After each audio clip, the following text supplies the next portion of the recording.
የሚከስከስ ደም የሚፈስላት ሀገሬን ጭራ አይደፍራትም ጠላት የሚከስከስ ኢትዮጵያ ሀገራችን ብዙ ታሪካዊ ውጣ ውረዶችን አሳልፋለች። እነዚህን ፈተናዎች እየተሻገረች የመጣችውም የሀገርን ሉዓላዊነትና የሕዝብን ሰላም ለማስጠበቅ ደረታቸውን ለጥይት የሚሰጡ ብዙ እልፍ አላፍ ጀግኖችን ይዛ ነው። አባቶቻችንና እናቶቻችን ወራሪዎችን ሲመክቱ ለሰንደቅ ዓላማ ክብር ለማንነታችን በሚል ጽኑ መንፈስ እንጂ ለቁስ ተሰልፈው አልነበረም። የአድዋ ድል ለዚህ ሕያው ማሳያ ነው። ኢትዮጵያውያን በችግር ጊዜ ልዩነታቸውን በመርሳት እንደ አንድ አካልና እንደ አንድ ልብ በመቆም ታሪክ ሰርተዋል። የጀግንነታቸው መሰረቱም የጋራ አብሮነት ነው። ጀግንነታቸውም ከትውልድ ወደ ትውልድ በታሪክ በባህልና በስነ ቃል እየተሸጋገረ የቀጠለ ውዱ ሀብታቸው ነው። ከእናት አባቶቹ የተረከበውን ሀገር ለቀጣዩ ትውልድ በክብር ለማስረከብ እየተጋ የሚገኘው የመከላከያ ሰራዊታችን በዱር በገደሉ በላቡና በደሙ ከውጫዊና ውስጣዊ ጥቃቶች እየመከተና ሰላሟን እያሰፈነ ከጥፋት ኃይሎች እየታደጋትም ይገኛል።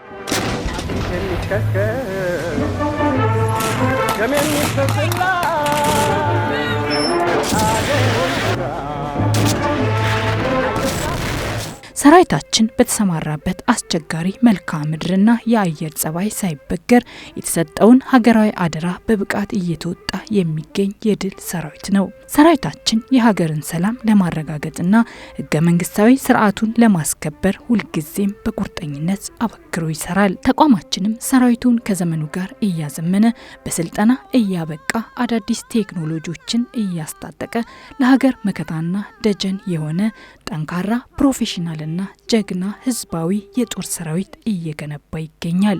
ከተፈጠሩ ጀግና የሀገር ደጀን ሰራዊት መካከል በሰሜን ምዕራብ ዕዝ 502ኛ ኮር 62ኛ ክፍለ ጦር ስር የሚገኘው 4ኛ መብረቅ ሬጅመንት ነው።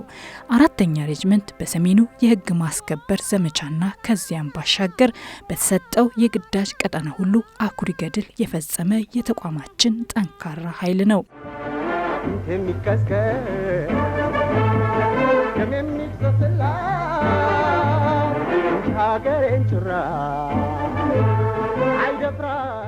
ሬጅመንቱ በአማራ ክልል በእንቋሪት ጸለምት 7ኛ አሚትና ጢስ አባይ አካባቢዎች በመዘዋወር የህዝብን ሰላም የተፈታተነውን ጽንፈኛ ቡድን የበታተነ አስደማሚ ታሪክ የፈጸመ የህዝብና የወገን አለኝታ ሬጅመንት ነው።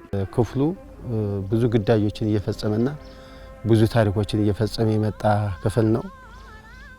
እንደ ሬጅመንቷ ግን ስንወስድ ሬጅመንቷ መጀመሪያም በሰሜኑ በነበረ ግጭት በጣም የተሻለ አይሰበርም የተባለ ምሽግ ሰብሮ ታሪክ ከመስራት አንጻርም ትልቅ ጀብድ እየሰራች የመጣች ናት።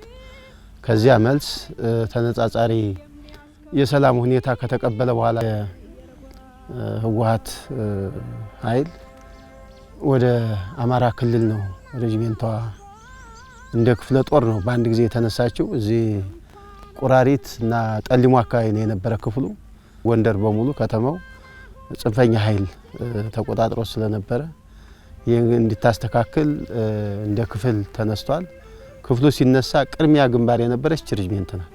በተለይ ጢስ አባይ ላይ የፈጸሙት ለብቻ ነው የነበረች ሬጅመንቷ።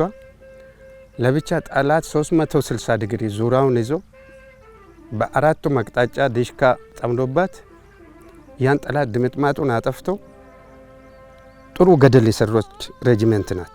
በተለያዩ ጉዳዮች እስቴ ላይ አንዳበቴ ላይ በዚህ በጣራ ገዳም ላይ በኮምቦይ ጀባል ላይ በህምረት የገቡ የፋኖ አባላትን በ43 መኪና ተጭኖ እየመጡ ያለ ቁጥሩ 700 የሚያደርጉታል 500 600 የሚያደርጉታል። ያንን ኮምቦይ አፍኖ ሌሎች ኮምቦይ መኪኖችን የሲቪል ተሽከርካሪዎችን ወደ 180 የሚሆን አቁሞ እነሱ እንደ መሰናከል በመጠቀም ተራራ መሃል ላይ በማቆም ያንን ወዶ ጎብን በ43 መኪና ያውን ባሶ በሽፍን መኪና ያለውን ኃይል እዛ አካባቢው በጣም ከ42 በላይ ጠላት ገለዋል። ወደ 27 ክላሽ ማርከዋል። በሰዓቱ 12 ያንን ውጊያ ሲመራ የነበረ የጽንፈኛው አመራርም ጭምር ተማርኳል። አንድ ተሳፋሪ ብቻ ነው የቆሰለው ከወዶ ጎበች ከ43። ከዛ ውጪ መኪና ላይ አደጋ ሳይደርስ ወገን ላይ አደጋ ሳይደርስ ወደ ተባለ ነጥብ ከምሽቱ 7 ሰዓት ይዘው ገብተዋል። ይሄ የጠላትን ቅስ ሙሉ ለሙሉ የሰባበረ እና አደብ ያስገዛ ነበር የነበረው። ሬጅመንቱ ባገኘው የውጊያ ላይ አጭር የእረፍት ሰዓት እድል ሳይቀር ተጠቅሞ ራሱን ያሰለጥናል፣ ያደራጃል፣ ይመካከራል። ይህ አስደማሚ ተግባሩ በአርአያነት ያስቀምጠዋል። የአራተኛ መብረቅ ሬጅመንት ትልቁ ጥንካሬና የአሸናፊነት ሚስጥሩ ከብሔር ብሔረሰብ የተዋቀረ በመሆኑና እንደ አንድ እስትንፋስ በመተንፈስ በውጊያ ላይ ሆነው በመናበብ አመራርና አባላቱ በጋራ በመስራታቸው ስለመሆኑ ይነገርለታል። መቶ መሪው ከጓድ መሪው፣ ጓድ መሪው ከአባሉ፣ ሻምበል መሪ፣ ሬጅመንት መሪ ምንም ልዩነት የለም። እናት አባቶች ናቸው ብለው የሚያስበው ታችኛው ከዚህ መነሻ አድርጎ ነው ማለት። ሬጅመንቷ ለየት የሚያደርጋት ሽምቅ ላይ ሆነ የተወሰነ ሰዓት ደቂቃዎች ካገኘች ሰለጥናለች። አዳዲስ ወታደሮች ሲመጡ እነሱን በግዳይ ላይ ሆኖ በማስተኮስ እመታለው የሚል ሞራል እንዲኖራቸው ከማድረግ አንጻር ከዚያ ከነባሩ ጋር በማዋሃድ አንጻር ይሄን ስልጠና ረፍት አልነበራትም። ብዙ ጊዜ ጠላት ያው ከህዝቡ ጋር ስለሚኖር አስቸግሮ ነው የነበረ። በዚህ ሬጅመንት ነው ችግሩ የተፈታ። ሬጅመንት 4 ግዳይ ወጣ ሳትገል መሳሪያ ሳትይዝ የተመለሰችበት ጊዜ የለም። ደስ የሚለኝ ከዛ ክፍል እኔ በጣም ጥሩ ነገር የወሰድኩት ምንድነው ውስጣዊ አንድነታቸው፣ ስለ ልቦናው፣ ወታደራዊ አስተሳሰቡ፣ ብቃቱ የተሰጠን ተልእኮ ግን ማድረስ አለብን የሚል ጠንካራ ወኔ ያላቸው። መግባባት መረዳዳት ነው። ተረዳድተን ተግባብተን ኦሪየንት አድርገን ነው የምንወጣ። ግዳጁን ስንፈጽም የመጀመሪያ አንዱ ነው። ሁለተኛ ከህብረተሰቡ ጋር መግባባት ነው። የህብረተሰቡ ችግር ምን እንደሆነ መረዳት ነው። ከዛ መረጃውን ህብረተሰቡ መቀበል ነው። ውጤታማ አደረገን ይሄ ነው። የትኛው ሬጅመንት ከባለፈው ሳምንት ወይ ከሁለተኛው ሳምንት አዲስ ነገር ምን ተሰራ፣ ምን ጥንካሬ አለ፣ ምን ጉልበት አለ የሚለውን የልምድ ልውውጥ ያደርጋል። በሰሜኑ ውጊያች ፊት ነበረች፣ አሁን በጸረ ሽምቆች ፊት ናት። ሌሎችም እችን በመንፈሳዊ ፍቅር ለመፍጠር አይቆምም፣ ቀን ከሌሊት ነው የሚሰሩት። ያው ከላይ ያለ አመራር የሚሰጠንን አዳምጠን ሰምተን በትክክሉ እንቀበላለን። ከዛ በተሰጠን ልክ እንገባለን፣ ውጤታማ እንሆናለን። ውጤታማ የምንሆንበት መግባባትና አንድነት ስላለን ነው። በፊት ተሞክሮ የሌላቸውን ተሞክሮ እየሰጠን አመራሮቻችንም ሰብሰብ አድርገው የማታ ስልጠናም እየሰለጠን ነው፣ የቀንም እየሰለጠን ነው። ነገ ለሚመጣው ግዳጅ ከዚህ አሁን ይሄ ታሪክ ብለን እንደምናወራው ከዚህ በኋላ ለሚመጣው ነገር የበለጠ ተዘጋጅተናል። አንድነታችን በጣም ሰፊ ነው ማለት ነው። የመከላከያ ቁልፍ እሴቶችን በጠንካራ መንፈስ ነው የምንጠቀማቸው ማለት ነው። ሬጅመንት መሪያችን እንደ አባት ነው፣ ከአባትም በላይ ነው ማለት ነው። አንድ ወታደር እንደ ወታደር ለሀገሩ መስራትና ግዴታው መፈጸም ያለበትኝን ጭምር ነው። እኔ ለሀገሬ ምን መስራትና ምን ማድረግ አለብኝ ብሎ ነው መጀመሪያ ከራሱ የሚጀምረው። አንድ ሰው ከራሱ ከጀመረ ደግሞ ራሱን ያሳመነውን ነገር ነው ለሀገሩ የሚፈጽመው ማለት ነው። ስለዚህ የተሰጠነን ተልእኮ በአግባብና በግልጽ ነው የምንወጣው። አጥንት የሚከስከስ ደም የሚፈስላት ሀገሬን ጭራ መከላከያ ሰራዊት ሁል ጊዜ በማንኛውም እንደማይንበረከክ ድል እንደሚያመጣ ጽንፈኛ ኃይሉ ራሱ እንዲመሰክር የተደረገበት በዚህ ክፍል ነው አንዱ እና ተሞክሮ በጣም ብዙ ነው። ኮምቦይ ጀባ አልፎ አልፎ የሚከሰቱ ችግሮች ነበሩ። ይቺ ሬጅመንት ከባህር ዳር ጎንደር እጀባ ወጣች። በብዛት ለወዶ ገብ ከጎጃም ጀምሮ እስከ ደቡብ ጎንደር ከሁሉ ቦታ ይዛ እንድትመጣ ግዳጅ ተሰጠ። ጠላት ይሄ ጠቅላላ ታሪክ እንሰራለን የሚል ስለነበረው ደፈጣ ነው የጠበቀው። ወገን ምንም ችግር ሳይደርስበት በጣም በርካታ ጠላት ገላ ማርካ አቁስላ መሳሪያውንም ከጥቅም ውጭ አድርጋ እስከ ፈንጅ ጭምር ነው በሷ ያለምን ኪሳራ በጀግንነት ፈጽማ ጠላትን እንደሚገባ ደምስሳ የመጣችበት ትልቅ ተሞክሮ የሰጠችን ነው። ሶስተኛው ትልቅ ስራዎች የሰራቸው አንዱ ራሱ በጸረ ሽምቁ ላይ ስትሰራ በጽንፈኛ ኃይል ላይ ትልቅ ኪሳራ ያደረሰችው ለምሳሌ 80 ላይ ዜሮ የሚለው ራሳቸው ትምህርት በተማሩ በሰለጠኑበት አታላ ጠላት ሙሉ ለሙሉ የተደመሰሰበት ምንም አይነት ሳይወጣ እስከ ብርጌድ መሪ አጠቃላይ የነበረ ጠላት የተደመሰሰበት በወገን አንድም ሾህ እንኳን ያልተወጋበት ታሪክ የሰራችው ይቺ ሬጅመንት ናት። በአስተዳደራዊ ጉዳይ፣ በዝግጅቷ፣ በስልጠናው አህዱ ከአህዱ በመግባባት አመራር ከአመራር ጋር በመግባባት የታችኛው የላኛው አመራር አንድ ሆኖ አሰራር ደንብን ተከትሎ ስራን ከመሳንጠር በጣም ፐርፌክት ናቸው። በጣም ተከታታይ አይነት ያለው የግንባታ የተሞክሮ የሚፈልቅበት ሬጅመንት ነው ማለት ነው። ይሄ ነገር በቀላል የመጣ ነገር አይደለም። ብዙ ጊዜ ሰርተንበት ብዙ ጊዜ ለፍተንበት ያመጣን ሰራዊቱ እንደምታውቁት የምንደራጀው ከብሔር ብሔረሰብ ነው። ራሱን የቻለ ቋንቋ አለው፣ ራሱን የቻለ ባህል አለው፣ ራሱን የቻለ ወግ አለው። ይሄንን ተጽዕኖ እንዳይፈጥርበት በሚገባው ቋንቋ እንዲረዳ እንዲጨብጥ አቅም እንዲይዝ እኛን እንዲመስል እናደርጋለን። ይሄ ግን ሻምበል አመራርና ጋንታ መሪ እዚህ ውስጥ ያለ አባል እዚህ ውስጥ ያለ ወታደር ስራዬ ሻምበል አዛዥ ነኝ ብዬ ስራዬ እሱ ብቻ አይደለም እኔ የሚያዘወትረው ሆኜ እሰራለሁ። እሱ ጋር ወታደር ነኝ፣ ተዋጊ ነኝ፣ እዋጋለሁ። ቶክስ በተባልኩ ቦታ እኔ መጀመሪያ ተኩሳለሁ፣ ለሱ አሳያለሁ፣ ይቀበለኛል ማለት ሙትልኝ ካልኩ ሙትልኝ። እኔም በሱ በመጣ ነገር አልቀበልም። ስለዚህ እንግባባለን። ብዙ ፈተናዎች አብረን ተቋቁመናል። እኛ ጠንካራንም ብለን ብቻ ሳይሆን የምንቀመጠው ጥንካሬም በምን መጣ ደካማም ደግሞ ለምን ያንን በዛ ቦታ የደካማ ሆነ የሚለውን አጀንዳ ይዘን ራሳችንን እንጠይቃለን ማለት ነው። የዚች ሬጅመንት ምሳሌውን ከትጥቅ ጋር ከዲሲፕሊን ጋር የመግባባቱ የመናበቡ ስልጣና ላይ ያላቸው እንትን ለሌላ ክፍል ምሳሌ ሊሆን ይችላል የሚል ሀሳብ ነው አለኝ። ለገባሁት ሰንደቅ ዓላማና ለሀገሬ ክብር ሞትንም ሆነ ጥይትን አልፈራም ያለው የሬጅመንት የጠላትን የሐሰት ወሬዎችና ፕሮፓጋንዳዎችን ወደ ጎን ትቶ ህብረ ብሔራዊ አንድነቱን አጠናክሮ የተሰጠውን ተልዕኮ በላቀ ብቃትና በአሸናፊነት የሚወጣ ሬጅመንት ነው። አካባቢውም የፖለቲካ ሴንተር ስለሆነ የውጭም ይሁን ውስጥ ያሉ ጠላቶች ዋናው ትልቁ ነገር አጀንዳቸው እዚህ ስለነበር አጠቃላይ እስከ አለፋ የሚሉት ይሄ ቀጠና በጣም ጠላት የሚፈልገው የታወከም ስለነበር ይሄን ከማጽዳት አንፃር ትልቅ ጀብድ ሰርተናል። ኮሩ በጣም ትልቅ ግዳጆችን ፈጽሟል ማለት ነው። ተልእኮውን የሚያቅ ህዝቡን የሚወድ ከራስ በፊት ለህዝብና ለሀገር የሚለውን እሴት በተግባር የሚኖር ሰራዊት ነው። ከዚህ አንፃር ጠላትና ህዝብ እንዲነጠል አድርገናል። መከፈል የሚገባው ላብ ደም ተከፍሏል። በዚህ መሰረት ዛሬ ተራ ሽፍታ ነው በየቦታ ያለ ቀረጥሎ ምናምን ሊሰበስብ የሚችል እንጂ የህዝብ አጀንዳ ይዞ የውጭ ድጋፍ ይዞ የሚዲያ ድጋፍ ይዞ የሚሰራ አይደለም። ሬጅመንቱ የሚገኝበት ክፍለ ጦርም ዘወትር አሸናፊ ነው። በተሰማራበት ሁሉ ድል ይቀዳጃል።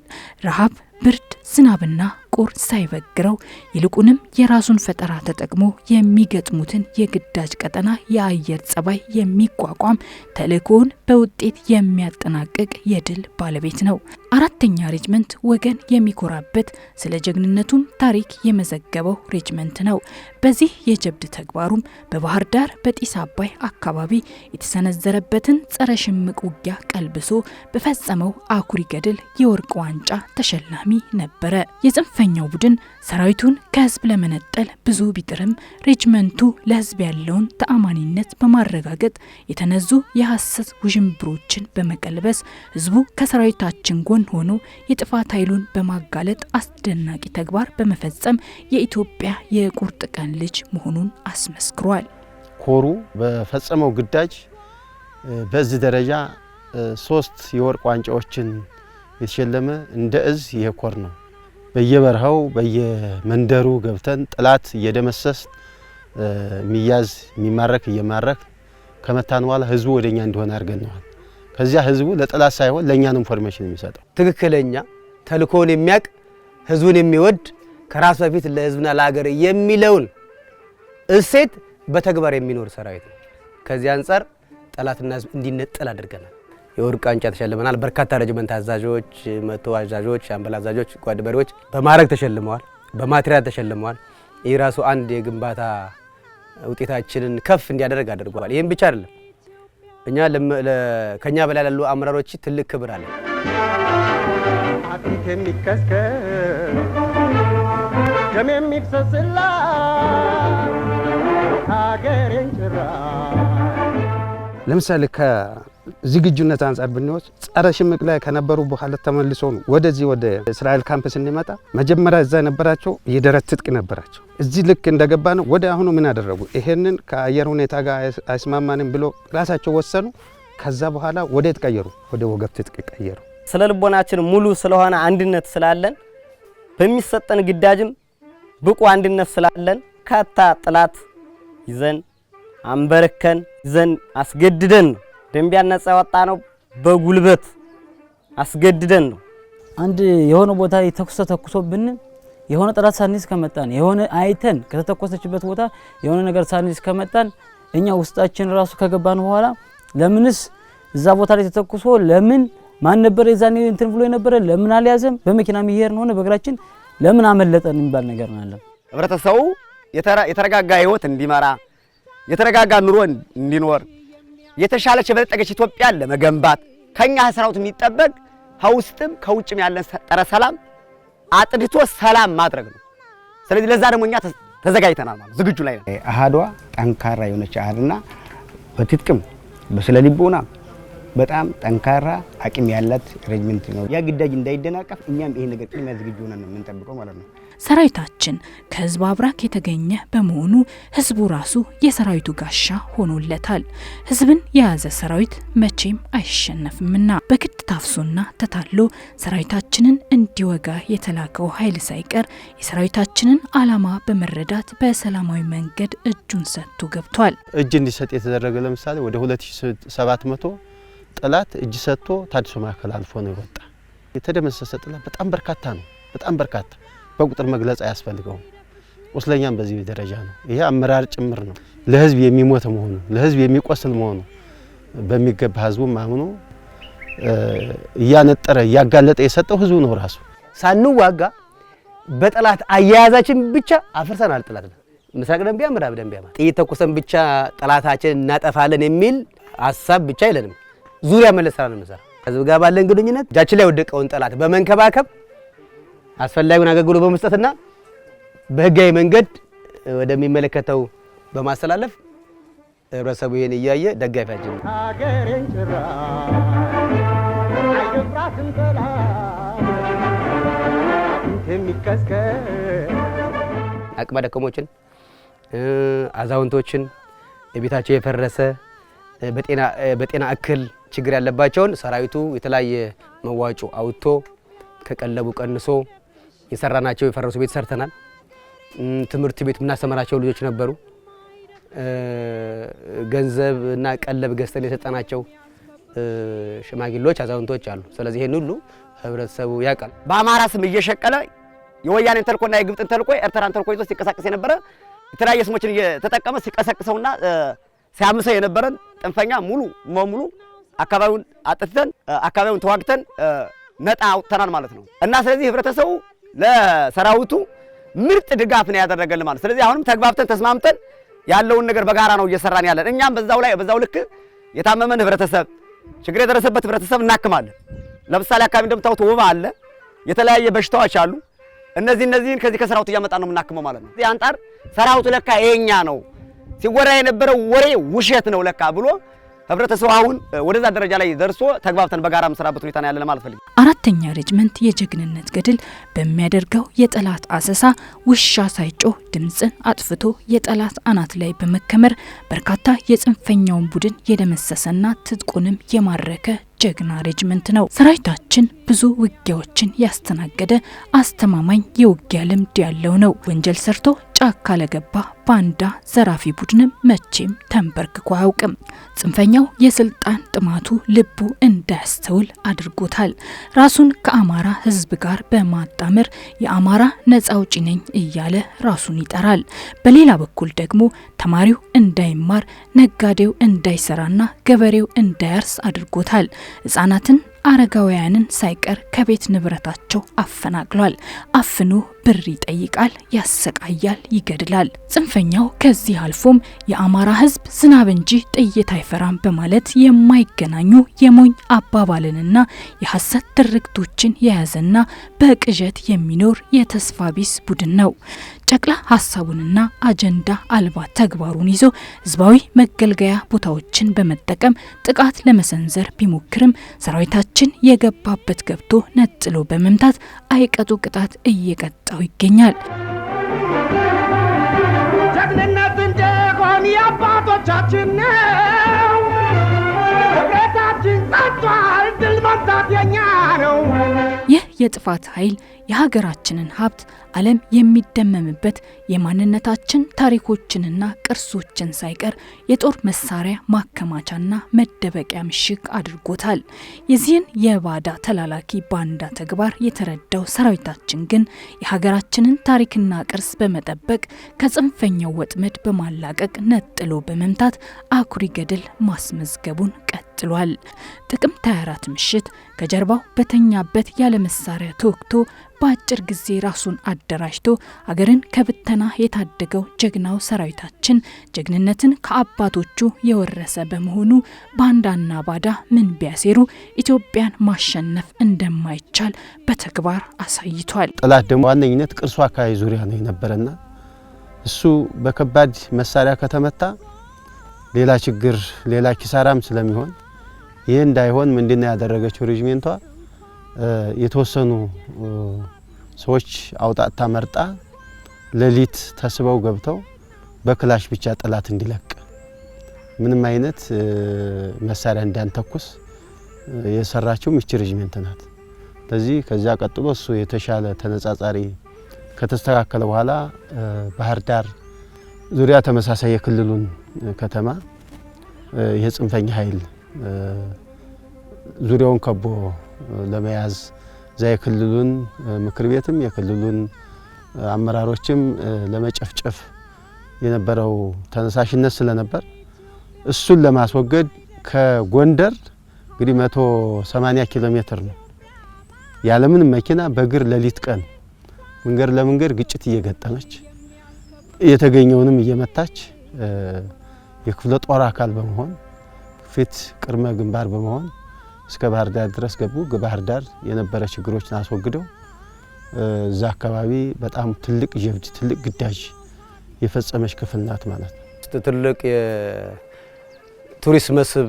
የቱሪስት መስህብ ያላቸው ተቋሞች አሉ። እንደ ፋሲል ግንብ የተለያዩ ቤተክርስቲያን ገዳሞች አሉ። ትላልቅ የመንግስት አውታሮች አሉ፣ ትምህርት ቤቶች አሉ።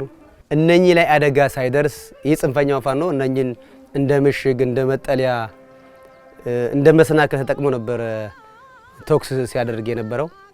ሰራዊታችን ግን በፍጹም ኢትዮጵያዊነት በፍጹም ዲሲፕሊን ቅርሱ ላይ አደጋ እንዳይደርስ በማስተዋል በመረጋጋት ጠላትን ብቻ ለይቶ ሲመታና ሰርጎ በመግባት ጨለማን ተገና ማድረግ የማፈን የመያዝ የመልቀም ስራ ነው ስንሰራ የነበረው። በዚህ መሰረት ጎንደር ዙሪያ ላይ አንዲትም ሰው በወገን ጥይት መስዋዕትነት የከፈለ ማህበረሰብ ክፍል የለም ማለት ነው። ይሄ ጠላት ብቻውን አይደለም፣ ሌላ ተላላኪ ስለሆነ ላኪዎችም ስላሉት ይህን ጠላት እንዴት አድርገን መምታት እንዳለብን ሀገራችን እንዴት አድርገን ሰላም ማረጋገጥ እንዳለብን በሚገባ ተማምነን አሁን ኮሩ ለሁሉ ነገር ዝግጁ ነው። በቅርብ ጊዜም ምክትል ቹፉ መተው በጣም ተደስተው ነው ሄዱት። ኮሩን አይተዋል። ለሁሉ ነገር ዝግጁ መሆኑን አረጋግጠዋል። እኛም በዚህ ደረጃ ነው የምናስበው። ስትራቴጂክ ሀሳብ አለው መንግስት። እኛ ያንን ስትራቴጂክ ሀሳብ ለመፈጸም ነው ባህር በር ያስፈልገናል። ኢትዮጵያ ትላንት የሷ የነበር ያጣችው ነገር በህጋዊ መንገድ የሷ ወይም የኛ እንዲሆን እንሰራለን። ሀገር ውጭም ሆነ ሀገር ውስጥ ለሚመጣ ነገር ላይ ለመዋጣት አሁን እኛ ስልጣናችን እየሰለጠነ አተጣጣቃችን እያስተካከለ ቁመናችን እያስተካከለ ሁሉን ነገር እያስተካከለ እንገኛለን ማለት ነው። የአራተኛ መብረቅ ሬጅመንትም ለህዝብ የሚሞት በሰሜኑ ምዕራብ ኢትዮጵያ ሰላምን እያረጋገጠና የህዝብን አደራ በታማኝነት እየተወጣ የሚገኝ ጀግና ሰራዊት ነው። ላብና ደሙን ከፍሎ አገርን ያዳነው ይህ ሰራዊት ታሪክ በውለታው ይዘክረዋል። የድል ዜናው ከትውልድ ወደ ትውልድ ይሸጋገራል። ክብርና ሞገስ ለሀገራችን ሰላም መጠበቅ ለተሰዉ የሰራዊታችን አባላት ይሁን።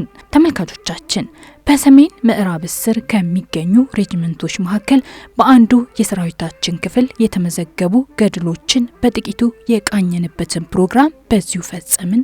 ሰላም። አጥንት የሚከስከስ ደም የሚፍሰስላት እንቻ ሀገሬን ጭራ አይደፍራትም ጠላት። አጥንት የሚከስከስ ደም የሚፍሰስላት